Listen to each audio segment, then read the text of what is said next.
Selamat pagi sahabat. Saya sedang suka konten di atas rumah, di alam terbuka sambil ngopi.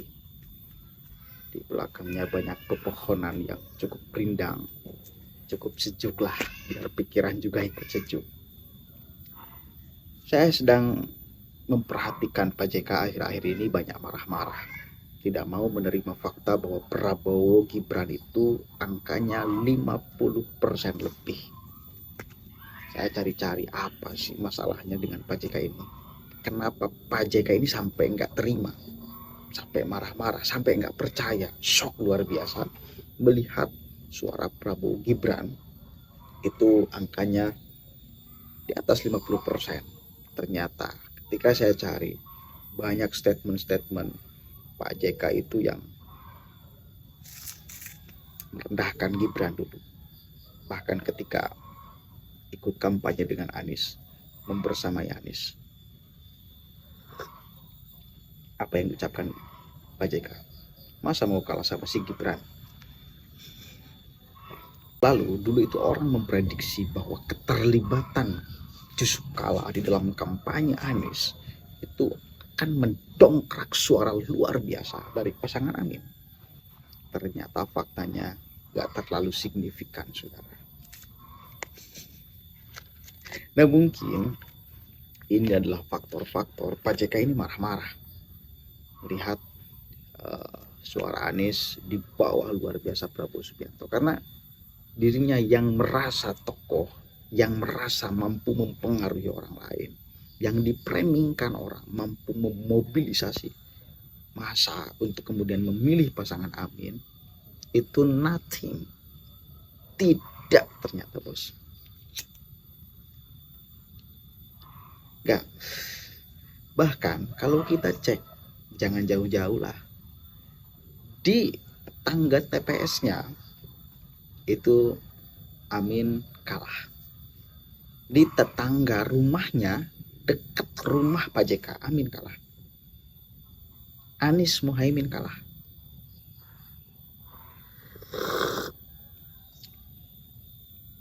Bahkan di TPS Pak JK, Anies masih kalah. Maka kesimpulannya adalah ini faktanya Pak JK, ini bukan anomali. Jangan kau tidak percaya. Masa nggak percaya sih? Ya, faktanya kan masyarakat tidak seperti yang diimajikan oleh Anda Pak JK. Prediksi Anda gagal, itu ya wajar dong. Ya, wajar dong. Nih, saya akan baca salah satu ya, dulu ya. Ini saya kira jadi penyebab Pak JK ini marah-marah. Harapannya terlalu berlebihan. Dengan Pak JK ikut terlibat kampanye, itu akan mendongkrak luar biasa suara Amin. Ternyata enggak juga.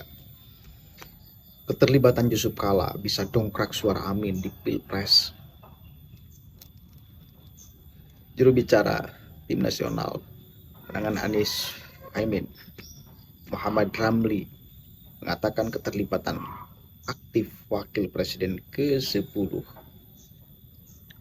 dan 12 Yusuf Kala alias JK diyakini dapat mendongkrak elektabilitas pasangan calon tersebut dalam Pilpres 2024.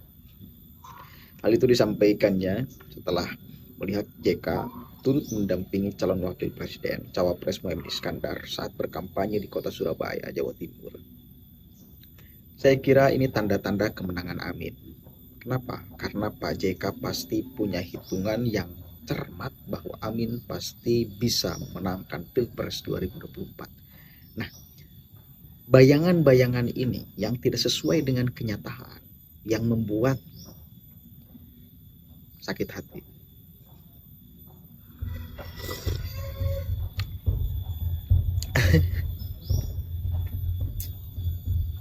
Kok saya nggak dianggap lagi tahu? Akan di kampungnya nih, di kampungnya, di TPS-nya Amin tetap kalah. Paling buncit lagi posisinya. Pertama Ganjar Pranowo 82 suara kalau nggak salah. Kemudian Prabowo Subianto 80 suara, Anies itu 70 berapa? 70 suara. Paling buncit di TPS-nya, bayangkan. Di TPS Pak JK, Amin buncit. Ya minimal kan di toko-toko sentral kayak gini Amin menang. Kalau mau Anda mengatakan bahwa suara secara nasional itu anomali dengan bukti ketokohan Anda, maka buktikan di TPS Anda harus menang, di tetangga TPS Anda harus menang, di kecamatan tempat Anda tinggal mesti menang, di kabupaten tempat Anda tinggal mesti menang. Kan itu. Kalau tokoh-tokoh sentral seperti Bajeka tidak bisa memobilisasi bahkan satu RT tetangganya tidak bisa turut terhadap pilihan Pak JK, mau bagaimana orang lain mengkonfirmasi kekalahan Anies? Apalagi karena ada JK, itu sangat gampang sekali mengkonfirmasi kekalahan Anies. Karena di sana ada Habib Rizik pun masih sangat gampang. Kenapa? Karena ternyata di TPS tempat Rizik Syihab nyoblos, Amin tetap kalah, bos. Semua bagaimana? Itu di tokoh-tokoh sentral. Imam besar kan katanya. Yang dipercayai orang memobilisasi masyarakat agar memilih berbondong-bondong pasangan Amin. Ternyata enggak. Faktanya enggak. Di tempat Ibunda Caimin kalah, di tempat Surya Paloh, TPS Surya Paloh tetap kalah. Semua gimana? Di tempat-tempat tokoh-tokoh sentral kalah. Mengkonfirmasi kekalahan Caimin itu sangat gampang sekali. Mengkonfirmasi kekalahan Amin itu sangat gampang sekali. Begitu ya Pak JK ya. Udah, jangan marah-marah. Terimalah kenyataannya. Bahwa Anda, pengaruh Anda, kekuatan prediksi Anda itu ternyata ya masih lemah. Kekuatannya masih lemah. Terus mau bagaimana lagi? Itu faktanya kan?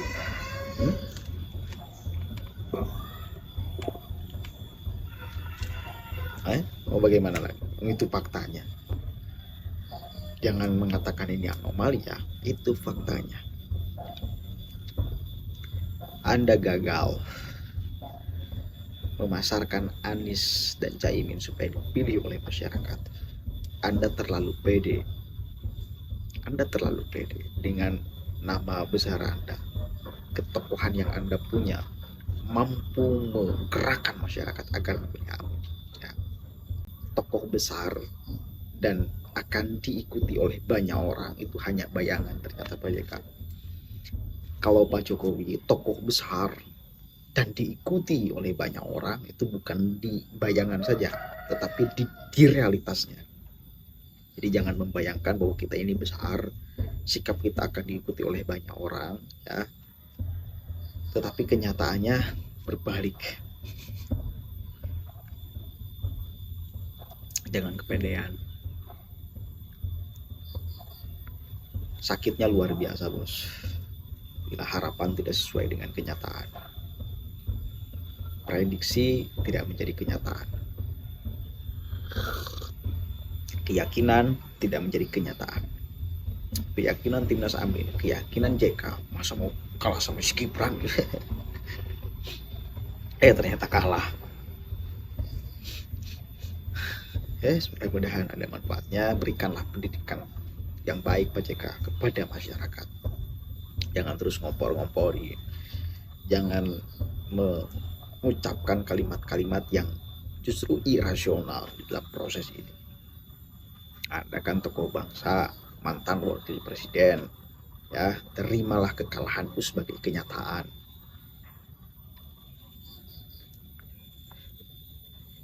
Kalau di tempat TPS Anda aja orang yang didukung oleh Anda kalah, ya mau bagaimana orang lain? Ini itu udah, itu simpel, jangan jauh-jauh ke yang lain lah. Di tempat Anda juga Anda nggak bisa kok menggerakkan masyarakat akan memilih sesuai yang Anda pilih. Mudah-mudahan ada manfaatnya. Assalamualaikum warahmatullahi wabarakatuh.